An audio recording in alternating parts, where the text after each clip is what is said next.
সম্মানিত office secretary জনাব নুরুল ইসলামকে তার বক্তব্য রাখার জন্য মঞ্চে আসছেন জনাব Nurul Islam, office secretary of Bangladesh ইসলামী ছাত্র শিবির।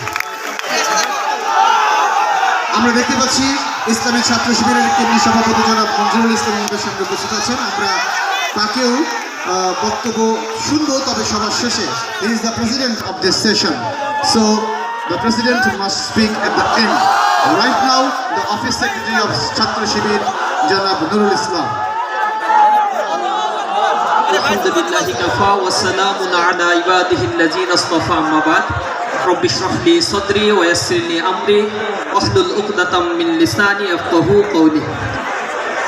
আল্লাহ রাব্বুল আলামিনের লাখো কোটি শুকরিয়া আদায় করছি যে তারুণ্যের জয়গান, যে তারুণ্যের একটি উচ্চারণ এই বাংলাদেশে ঘটেছে ৩৬শে জুলাইয়ের এক গণ আন্দোলনের মধ্য দিয়ে। তারই একটি নতুন প্রেক্ষাপটে এই বাংলাদেশ তৈরি হয়েছে। আমরা তারুণ্যকে সম্মান জানাই।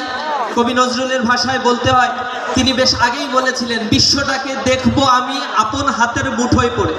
আমি আমার নিজের হাতে এই বিশ্বকে দেখতে চাই। যখন তিনি এই কথাগুলো বলেছিলেন তখন বিজ্ঞানের এত উৎকর্ষতা সাধিত হয়নি এই পৃথিবীতে, কিন্তু যুগের আবর্তনের সাথে সাথে মানুষের চিন্তা শক্তির উৎকর্ষতা সাধনের ফলে এই পৃথিবীকে আজ গ্লোবালাইজেশনের মাধ্যমে একটা গ্লোবাল ভিলেজে পরিণত করা হয়েছে। এই টেকনোলজির হাতকে যারা কাজে লাগাচ্ছে তারা ইন্টেলেকচুয়াল জায়গা থেকে সারা পৃথিবীর ওয়ার্ল্ডের নেতৃত্ব দিচ্ছে। একটা সময় যখন মুসলমানরা পৃথিবীর এই টেকনোলজিগুলোকে তারা নিয়ন্ত্রণ করত, পৃথিবী অনেক শান্তিতে বসবাস করত মানুষগুলো। কিন্তু এই টেকনোলজি যখন আমাদের কাছ থেকে চুরি হয়ে গিয়েছে, যখন এই টেকনোলজি এমন কিছু বর্বর মানুষেরা এগুলোকে ব্যবহার করা শুরু করেছে, যারা anti ballistic missile, MQ-9 reaper এবং বড় বড় বোমা নিক্ষেপ করে মানবতাকে বিধ্বংস করে দিয়ে পৃথিবীতে এক আইয়ামে জাহেলিয়াতের সেই রিপিটেশন তারা করছে। গাজার স্টেপে আজ যে পরিমাণে বোমা ফেলা হয়েছে, দ্বিতীয় বিশ্বযুদ্ধের ইতিহাসে টোটাল ইউরোপেও এই পরিমাণে বোম বাস্টিং করা হয়নি, যার ফলশ্রুতিতে আজ মানবতা আজ ধুকরে ধুকরে কাঁদছে।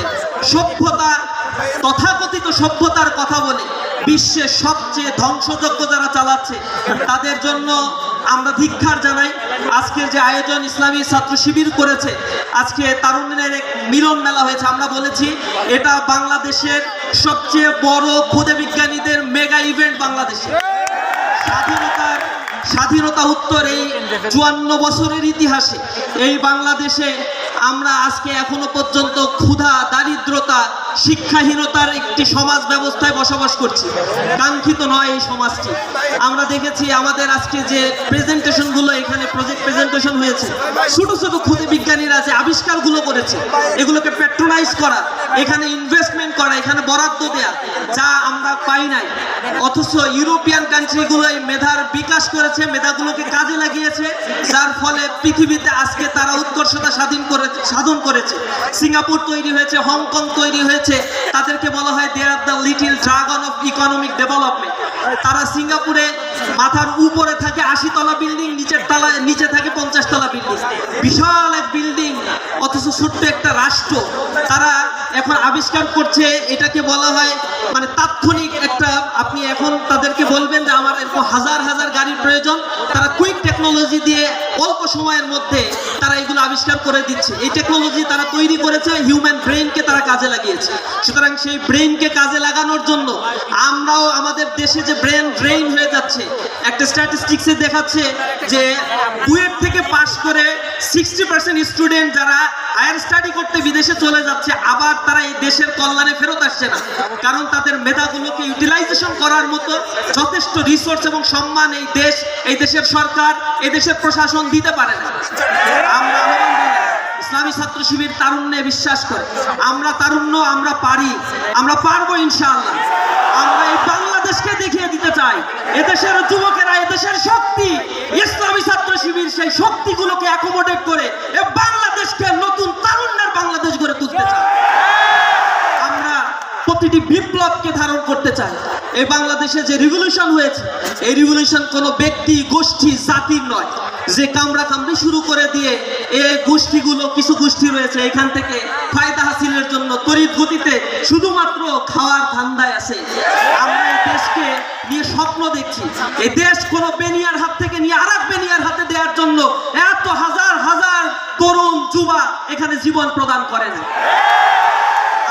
আমরা স্পষ্টভাবে বলতে চাই, এই দেশকে যদি সুন্দরভাবে গড়তে হয়, এ দেশে যে ডেমোগ্রাফিক ডিভিডেন্ড রয়েছে, তারুণ্যের এই শক্তি আগামী 30 বছর এই দেশে এখনো পর্যন্ত থাকবে। সুতরাং এই তারুণ্যকে আমরা ব্যবহার করব, ইউটিলাইজ করব, একটি সুন্দর সার্বভৌম একটি রাষ্ট্র তৈরি করব। আমরা কারো দ্বারস্থ হব না। আপনারা চায়নার পাশে দেখেছেন তাইওয়ান নামে ছোট্ট একটা দেশ রয়েছে।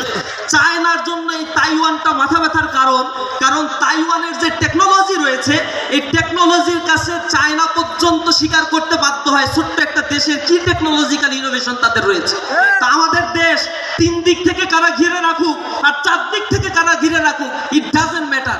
যদি টেকনোলজির দিক থেকে যদি আমরা নিজেদেরকে তৈরি করে ফেলতে পারি, ইনশাআল্লাহ আগামী দিনে এই বাংলাদেশ পৃথিবীর উন্নত দেশগুলোর তালিকায় চলে যাবে ইনশাআল্লাহ। ইসলামী ছাত্র শিবির এমন একটি সুন্দর দেশের স্বপ্ন দেখে, সেই স্বপ্ন দেখানোর জন্য এই ফেস্টের আয়োজন করা হয়েছে। ছাত্র শিবির তার সাধ্যের মধ্য থেকে যতটুকু আয়োজন করতে পেরেছে, সীমাবদ্ধতা রেখে যতটুকু করতে পেরেছে, এজন্য এটা আপনাদের দোয়ার জন্যই হয়েছে, আল্লাহ রাব্বুল আলামিনের একান্ত রহমতে হয়েছে। আমাদের যে সীমাবদ্ধতা, এজন্য আপনাদের কাছে আন্তরিকভাবে ক্ষমা চেয়ে আমার কথা শেষ করছি। আসসালামু আলাইকুম ওয়া রাহমাতুল্লাহি ওয়া বারাকাতুহু। অনেক অনেক অনেক ধন্যবাদ।